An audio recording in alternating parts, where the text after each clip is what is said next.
So I'm going to give 2 examples. You may or may not be able to... Should I do this as a clicker? We will do this as a clicker, and then you can actually see it. What a great idea. Just move this. All right. So this should show up on your device. You can pinch and zoom in on the image, I believe. Is that true? So this is an individual assignment for a lab. Do you think this is considered cheating, looking from a TA or a faculty's perspective when you're reading through this?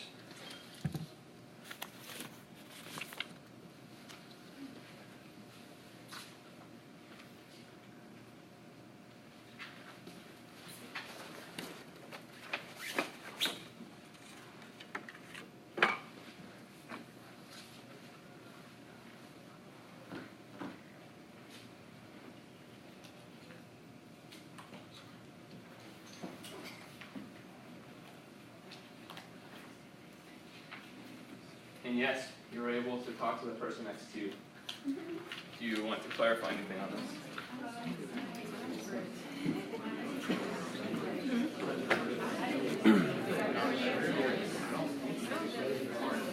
10 more seconds and click in response, please.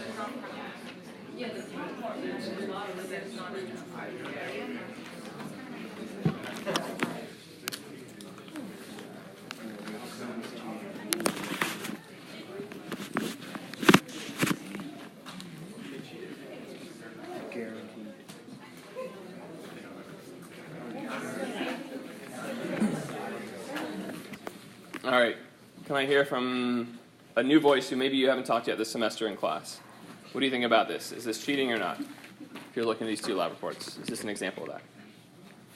Anyone like to volunteer their thoughts on this? Go ahead, Josh. I said no. I don't know, I was talking about it. The first numbers were different. The second numbers were somewhat the same, but how they approached them was similar, but it just how they came to their conclusions were different, and they looked copied. They're working on the same problem. Of course they're going to have a similar approach, right? And if you are working with someone else, then you're going to collaborate on the process, but once you do the work, it has to be your own. So I would say that this is not cheating. Let's take a look at these 2 examples.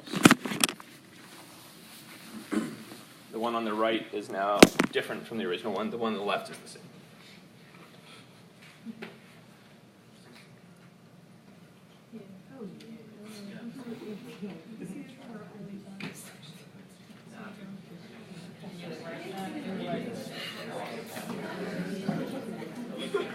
A couple more seconds.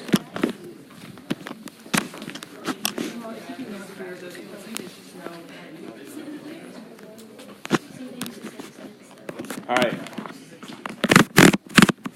Can I get a new volunteer? Do you think this is cheating? Why or why not?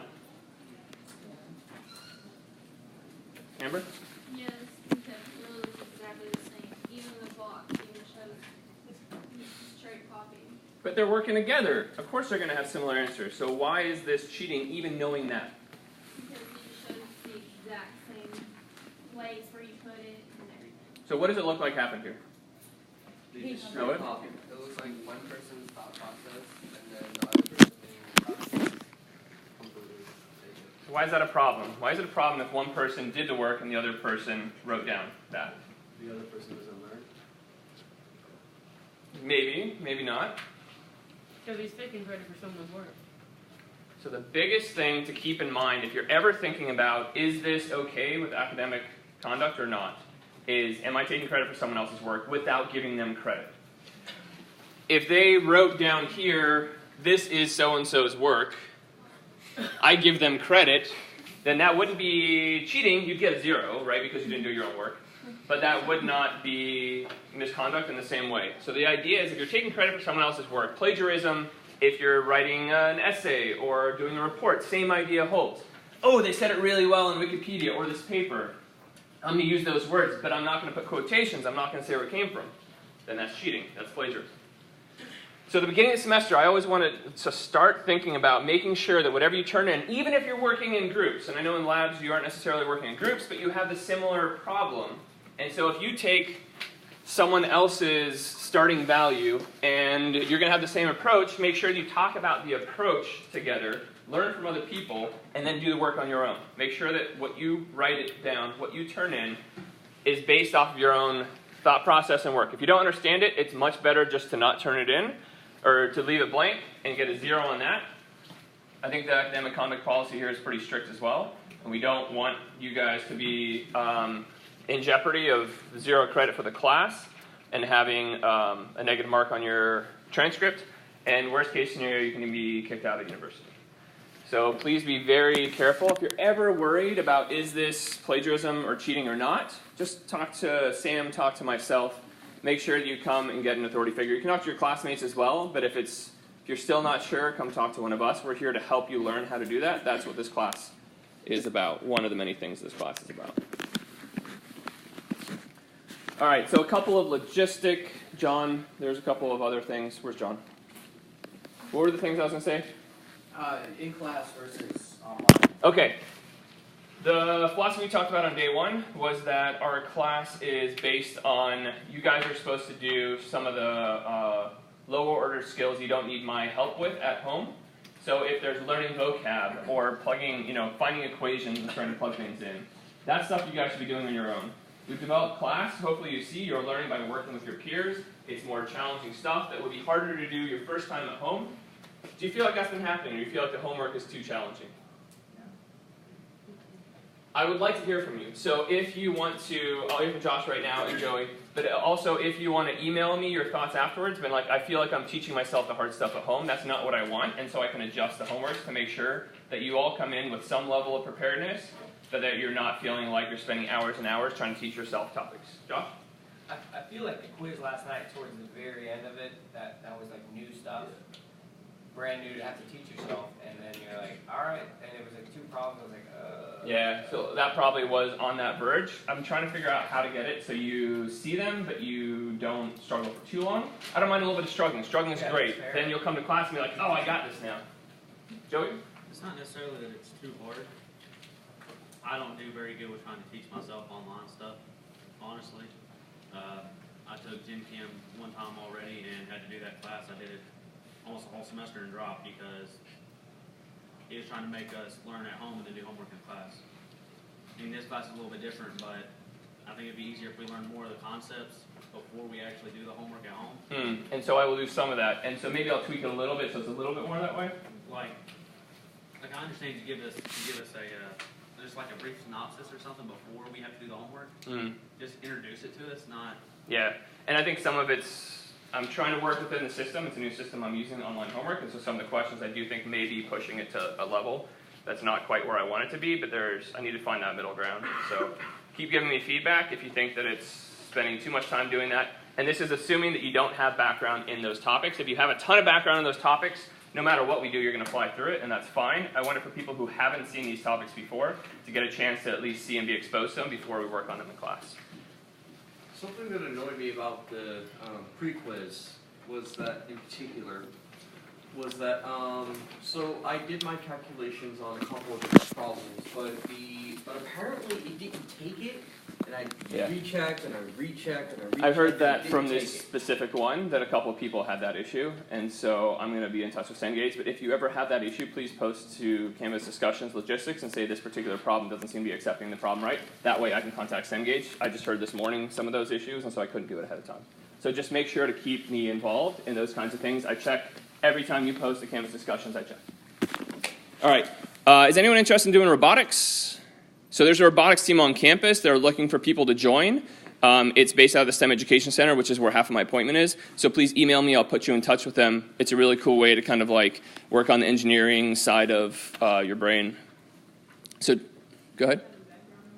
You don't have to have a background. It's all about trying to learn how to do it and apply and then do some competitions. So send me an email if you're interested. As I mentioned, tomorrow, 12:15 here, exactly here. That's the ACS Surviving Chemistry. That will be me and some other professors kind of giving some insight into how we best think that you can think about your learning in order to succeed. I handed back some of the POGO ones. I gotta admit, I'm impressed. Like, you guys really worked hard to work on the understanding of that. You worked through the entire thing.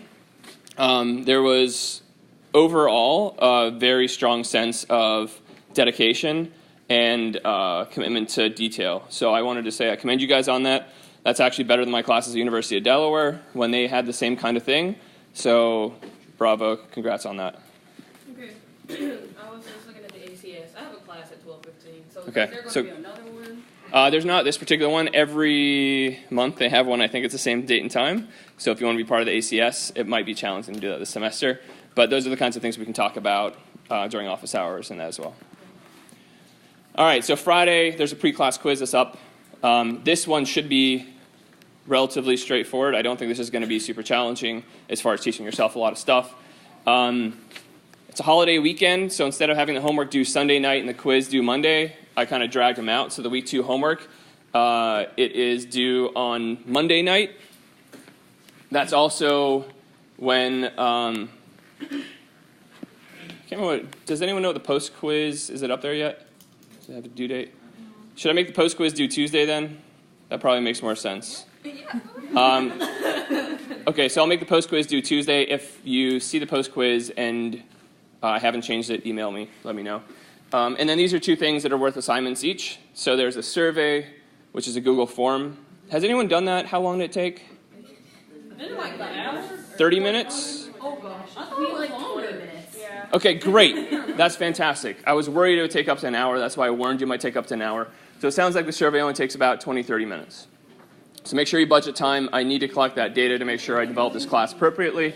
And then the last thing is a syllabus quiz. Both of these are linked in Blackboard. If you don't know where the link is, then send me or post to discussions, and we'll make sure to relink it again. I think they're in announcements. Okay, that's a lot of logistics. So let's get into today's class. So everyone have activity 2 with them again? Does anyone not have activity 2? Kevin. I have 1 extra copy.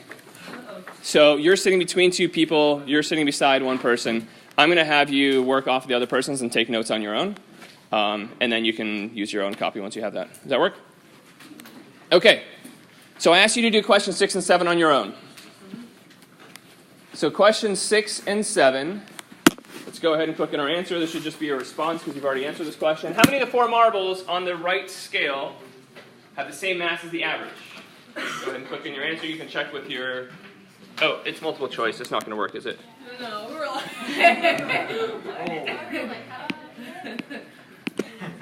That might be easier.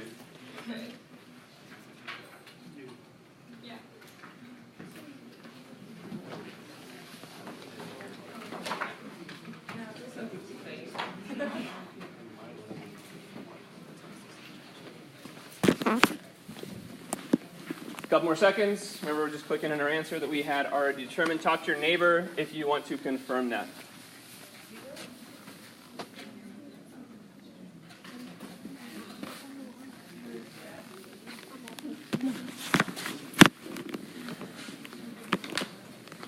All right, let's take a look at what you guys have said. Did anyone disagree with their neighbor? Did you even check with your neighbors? Check with your neighbor. If you haven't,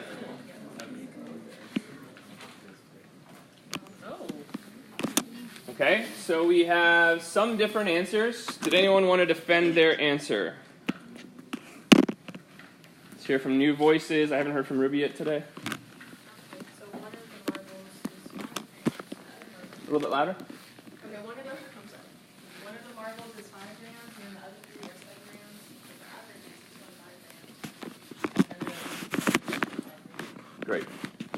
So the answer to this question is 0 because, just like Ruby said, this average weight is not the exact weight of any of those. Any questions on that? So what I want us to be thinking about today is this idea of using logic to determine the relative abundance of isotopes. So we're getting out of this like everything straight up calculation. So that last question was about logic, right? It's about comparing 2 things, seeing what makes sense. It's really easy to say, well, they all weigh that number because that's the number of the average. But that's not how things work. We're also going to talk about calculating that and then some of the stuff you did in your pre-class quiz, converting between grams and moles. So how many of them there are and how much they weigh. So if we're looking at the two different methods that they used, go back. Multiple choice.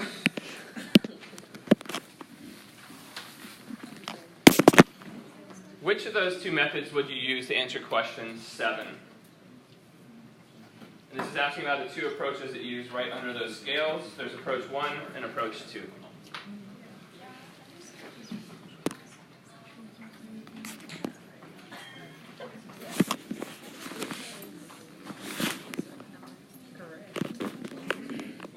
Couple more seconds.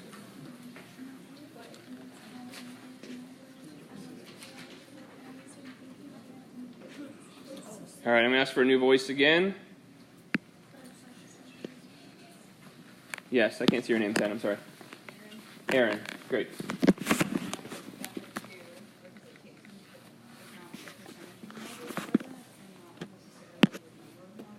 So where on the screen or on that image do you see percent in method 2?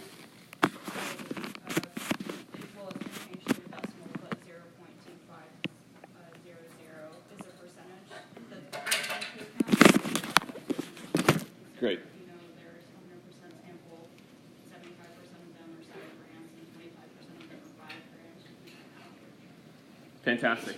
So that's what we need to be thinking about doing, is that converting between percent and decimal. The total is 1, that's 100%. So this is 25% of the total, this is 75% of the total. And so this approach allows us, without knowing how many we have, right? The total number are not in this anywhere. So this approach allows us to find the weighted average, is another way of looking at it, by knowing the percentages and how much each one of those weigh. Can we do this approach? Is it even possible to do method 1 for this problem? No, because you don't know the number of marbles. I agree. So we don't know the number of them, and so we can't even use method 1. It's not possible. So we're going to be thinking a lot about using this one of these two approaches to talk about the average weight of a particular element based on the different isotopes. So that's what the reference is. So maybe this is carbon 13 and this is carbon 12. And we're going to look at, well, what's the weighted average and how does that relate to the weight of the individual isotopes? The same exact principle is going to apply. So did you guys already calculate let's do this. Go ahead and click in the average mass for that particular group in that question.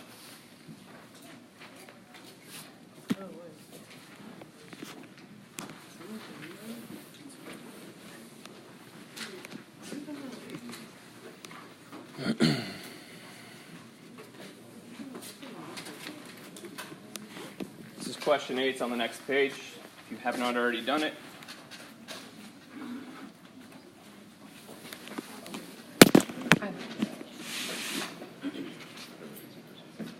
Oh, this isn't actually question 8, is it? No. It's stated in what we're given though, so.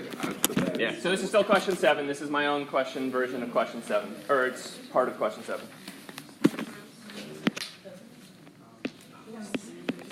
So the question is just, what is the average mass for this group of marbles that it gave you in question 7? You probably already calculated this, right? Maybe. Hopefully.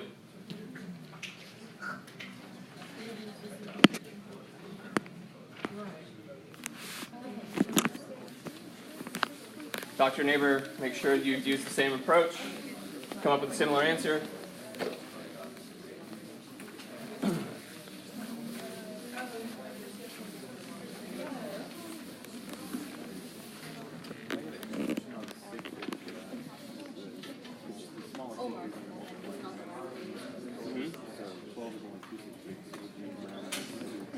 Careful.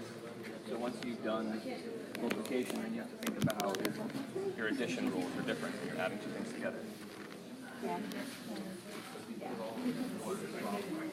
Right, so you do the multiplication first, is that what you see?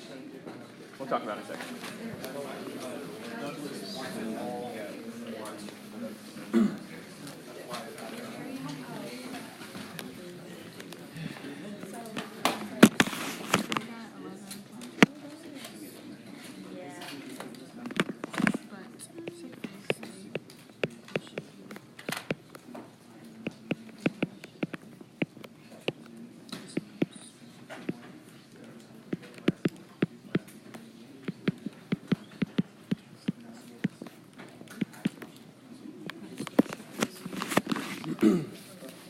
can someone tell me what this first calculation? Oh, actually, I don't really need that, do I? For the second one, I do.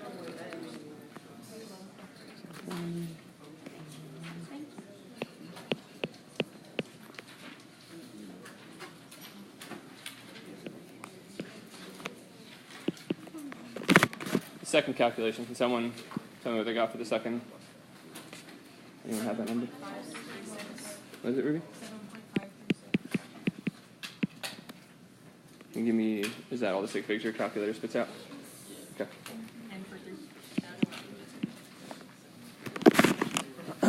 Okay, so the question really here becomes sig figs. If we're using that same approach, this is how we would write it out. I think I saw everyone doing that because we use method 2, right? Convert percentage to 0.372 instead of 37.2%. Multiply that by the mass. And then do the same with the other one. What's true about the two numbers in this case? 0.372 and 0.628? They add up to 100. They add up to 1 in this case, which is 100%. Okay, so now we have numbers. How many sig figs should the number on the left have? Talk to your neighbor. No shout-outs. Hold up your fingers. 1, 2, 3, 4, 5. Okay, 3, because 3 and 3, these are multiplication rules, so we're not talking about decimal places. Okay, so that means that that 0 I added is not legit, so we have 3 sig figs. What about this one on the right? Talk to your neighbor. Then hold up your fingers. 3 or 4. I see 3s and 4s. Which one would it be? Anyone want to argue their case? 3 or 4? Who wants to argue it? Joe? So leading 0 and 0.628 is not significant. Great, so this is not significant. So we only have 3 sig figs. This number is 4 sig figs, but we use the weakest number of sig figs in order to report our final answer. So that means that this answer should only be reported in 3 sig figs. So then what does this number at the bottom become? Hand raised. Amber? 7.5. 7.54. How'd you determine that? Round, well, you have the 3 sig figs, so 7, 5, and 3. So you'd round the 3 up with that 6 up. Great, so we identify, starting from the left, 1, 2, 3 digits that are going to be significant because it's multiplication. And then that last one, we say, okay, is the number past that? We're only looking at the number past that. So if there were multiple digits here, we wouldn't take any of those into consideration. Only the one just to the right. It's 5 or greater, so we're going to round up. So that means that this becomes 7.54. And I guess I can erase the...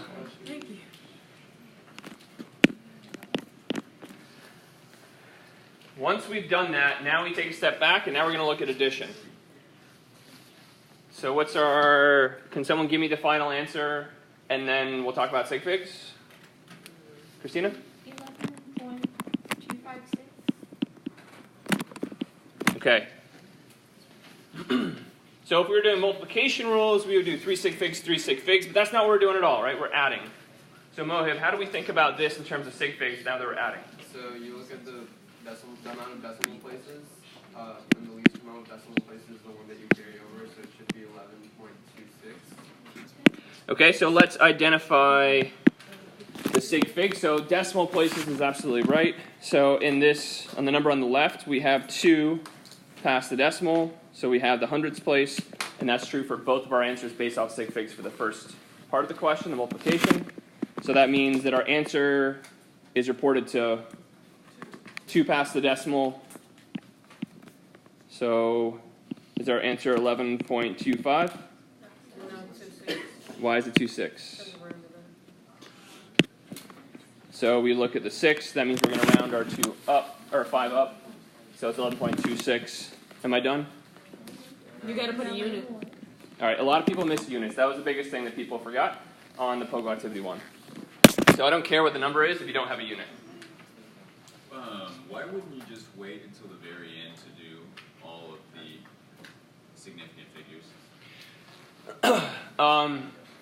So just like... So there's a couple different things.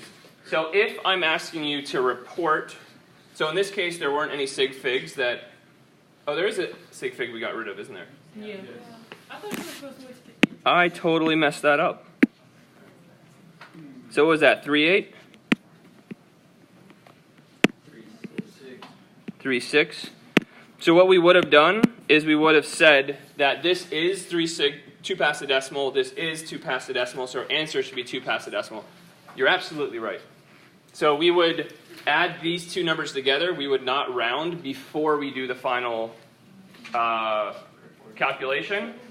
But in order to determine how many significant digits there are here, we would have had to know that this was 2 past the decimal, this was 2 past the decimal. I apologize for muddying the water. Mode? So, you do take note of the significant figures, but you don't actually write them? So if the question was, what is this calculation? It might be multiple steps. So if you had, let's say, a 6-part calculation on an assignment, at each step, if I asked, report exactly what the answer is to this mass. Yes. Okay. You would report that in the right number of sig figs, but you would use the non-rounded version, which is your point, for future calculations. Okay. So we're using this for a future calculation. We're not reporting it out. So we're just going to identify this does have 3 sig figs, which means 2 past the decimal. So that means that's going to limit my final answer to 2 past the decimal or less if the other one is less. Okay, so one more question off of that. So suppose that the initial calculation up there resulted in giving you a 3-digit, like 3 places after the decimal point for the first one as well. So when you report the final significant figures, would you base it off that it's supposed to only be 2 past the decimal, and so you should only have 2 past the decimal in the final reporting of the answer? So or would you do it in each step, when I say step, I mean here's a multiplication. As many numbers that are multiplied together, Right. that's a step. You'll say what's the weakest link, Right. and that's based on, in that case, multiplication. Whichever one has the least amount of sig figs. Once you report that answer, then you'll say this is the long string of numbers I got. Do you guys know how to store numbers in your calculator? No. Okay. It is a very, very, very useful tool to have, and there is an STO button on most of your calculators. You can hit that button and then hit one of the. Doesn't have letters. Yeah, I'd have to look up how you do it, but you hit that in maybe like the number 1, and then if you recall that number, which is second the store button, and hit that same number again, it'll bring out that number. It'll store that number in its memory. So you don't have to use the rounded number. You don't have to write down all the digits. It's going to be a very useful tool. I should also note that for the final exam, and I'm not sure about the other ones, I have to check into this, we are not allowed to use graphing calculators. This is a rule that existed before I arrived, but the final exam will be a bit interesting in that I think I'm going to have 2 options. Well, there's a standardized final exam from the American Chemical Society that you have to take as part of this course.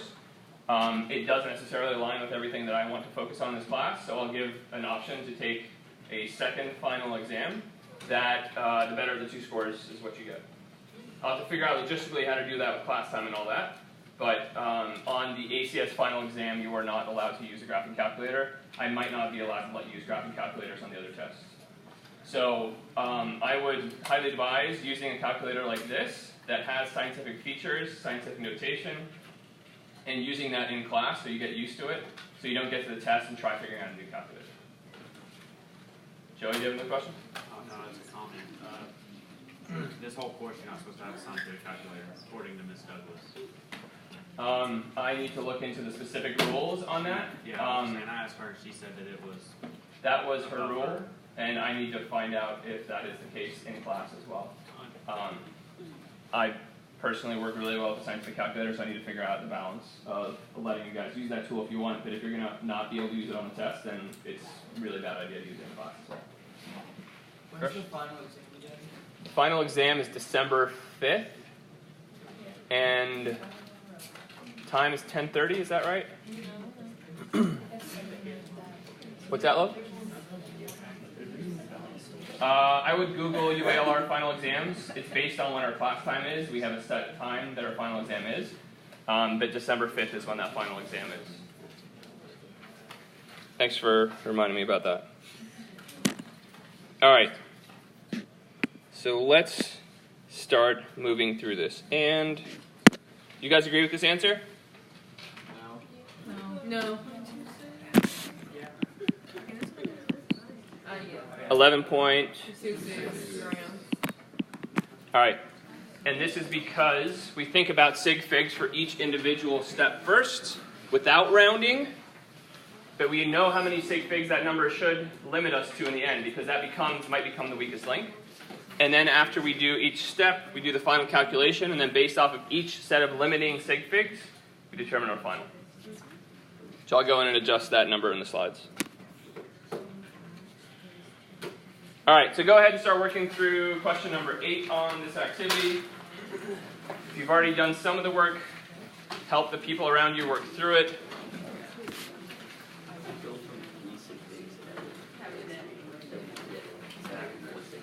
It's not about once you do addition, it's how many places past the decimal. Yep. If you haven't already, check out the Chem tour on sig figs. It helps you work through some of that stuff. Should be a useful place to go if you identify that's not your strongest suit.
Where are you looking for the information to answer this question? The data? Table 1 on page 1, right? That has the percent abundance and the mass of each of those isotopes. It's just like the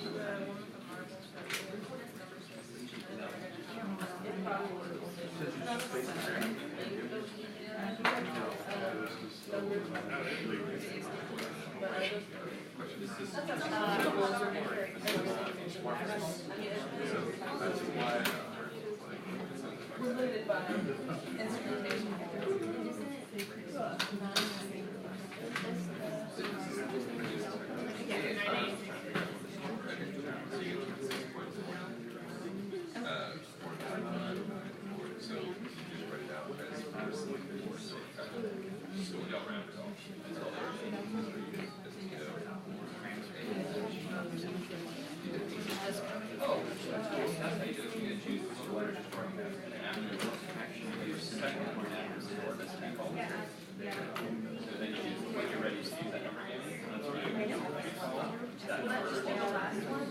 This one will give you every variable. Or the I guess they both do the same. Okay, so I think we figured out how to store numbers in the scientific calculators.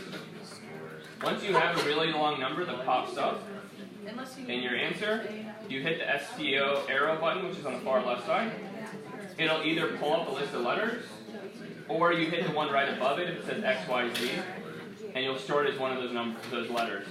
You hit the XYZ button twice, it'll be Y. If you hit it 3 times, it'll be Z. So you can store 3 numbers on that. Then you can recall those by doing second store. It'll bring that X, Y, or Z back up, and you can use that in your next calculation. That saves you from rounding every single step along the way. Whenever we get a final answer, do you want us to leave it in non-decimal or things where can we then I don't think we want scientific notation for this example. The numbers are small enough. Scientific notation is really big.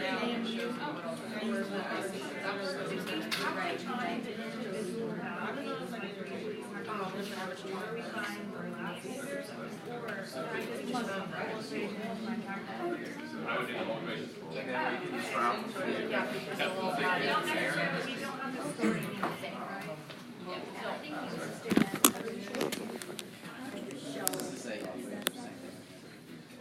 So let's talk about this calculation real quick. We found the numbers on the front page. We're using the approach in method 2, using the decimal instead of a percentage. What limits our sig figs for these calculations? The number. Yeah, Matthew? The number of decimal places in the final addition. Okay, that's true if one of those numbers we started with was a limited number of sig figs. Do you think you can look up those numbers in the front table to be in more accurate detail somewhere else? Do you think someone's measured that more accurately than what's being reported to you? Yes. Probably. Absolutely. So that means that all of these are unlimited sig figs. So I would just do what Amber, I think, or Savannah was mentioning, or was it Amber was mentioning it? That you would plug in to your calculator, put parentheses around your first set of calculations, this times this, and parentheses plus parentheses, this times this. And I wouldn't even, you don't think about sig figs. In the end, I guess for this one, you'd report the same number of past the decimal that's reported on the front page, but you can't really say anything is limited to your sig figs. They're all infinite sig figs. So what did you guys find for what's the average mass of a chlorine atom in AMU? Can I have a hand raised with a specific number? Can I hear new voices? Because we've heard, I appreciate the volunteerism. Alyssa? What did you get for the average mass of a chlorine atom? Say again? 35.4. Let's go a little bit more as far as the number past the decimal. Do you have that? So just based on what's on the front page, because there's no limiting sig figs, I would do the same number past the decimal as I have on the front page. Love? 4528. Great. Does that seem like a reasonable number? What makes us determine whether that's reasonable or not, Jason? Very close to the... How would we determine if a number that we get out of a calculation like this is reasonable? You want to pass, Jason? Yeah, I wasn't raising my hand. I know. I just wasn't listening to the question when I was writing it down. Okay, so the question is whether this is a reasonable number for the average mass of a chlorine atom based on what we know. Why? It's below the largest number, which was what, 36.96, but it's still above the lowest one, which was 34. Great, so if we're doing an average, the number has to be in the middle somewhere. Is it going to be closer to the higher number or the lower number? How do we tell? Kayla? So we look at the isotope's abundance. Which one is more abundant, the heavier or the lighter one in this case? The lighter one is more abundant. There's, what, 75% of it? So we expect the average to be much closer to the one that there's more of. In that case, chlorine 35. So yeah, this number seems to make sense. What's one more way we can check this number? Logan? Periodic table. Periodic table, we look at chlorine, 35.43 is listed on this one. It might be a different number of sig figs in a different periodic table. So that's always a good way to check. And you will have a periodic table on the exam. But on the problem like this, if I had this on the exam, you would have to show me your calculations, and that's what I'd be giving you credit on, not the answer. So, one more question. What is the average mass of a chlorine atom in grams? How would we calculate that? Miracle?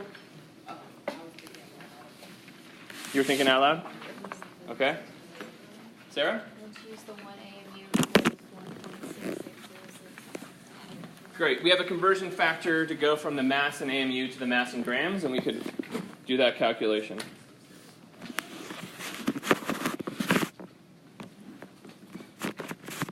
So have you been able to work through this problem yet? Raise your hand if you want another 20 or 30 seconds to at least write down the process. Go ahead and write down the process to answer this question.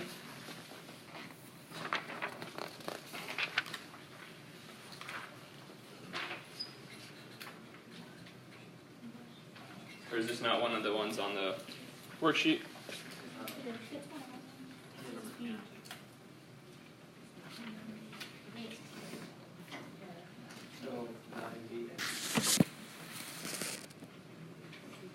So this is 9C. That's great. Can I have your worksheet? Is that not number 10? I think that's a Joke.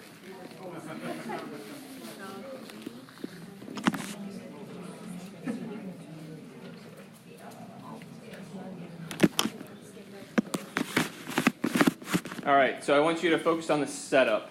Since we're running short on time, what setup would we use? There's two different approaches for how we do this. Can I hear either one of the two approaches for how we'd answer this question? Matt? Dimensional analysis. Okay, what would be our starting quantity for dimensional analysis? 35.4528 AMU, and then you have to do it in grams, so... So we're doing the last question here, question 10. Yes, okay. What's our starting quantity for this one? Grams. AMU. Ruby, you want to help out? Oh, you're... Okay, my bad.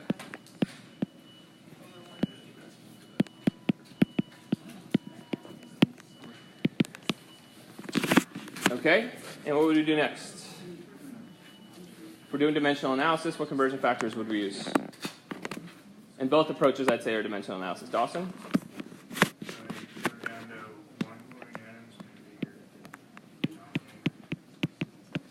And what's the numerator?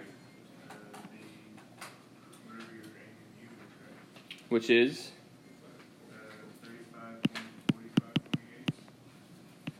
45. What do we have? So it was 4. I think, what was the? 4528. Okay. AMU for every one chlorine atom. Okay. And then I think that's almost it. If we want to get to grams, how do we do that? 1.6606. I'm standing at -4 grams over 1 AMU. All right, that's the full dimensional analysis version. What's another way we could have done this? This is a really, really important part, which is why I'm keeping you for a minute and a half.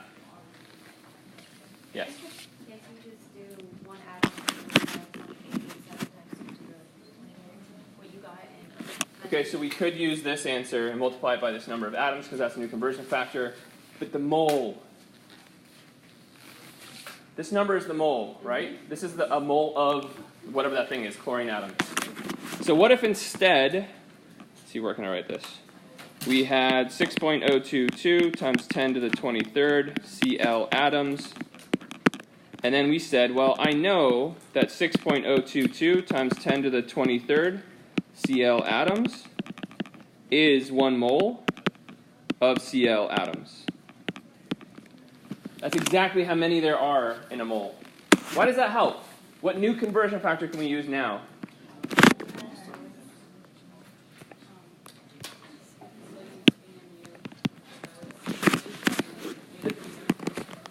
There's a way to use that number that we had, because remember that number on the bottom periodic table? We said 1 mole of Cl atoms is 35.4528 grams. So the number on the bottom periodic table, I want you to take away 2 things. 1, it is the weighted average. That is every single number on the bottom of the periodic table for the elements. Those are weighted averages, not for any one isotope, so you can back out what the natural abundance is. And the second thing is that that number is either the mass in AMU for 1 atom, or the mass in grams for a full mole of it. And we can use that in a lot of different ways. All right, I've kept you way too long. Feel free to come talk to me if you have any questions. And I have office hours on Friday. I'd love to see you there.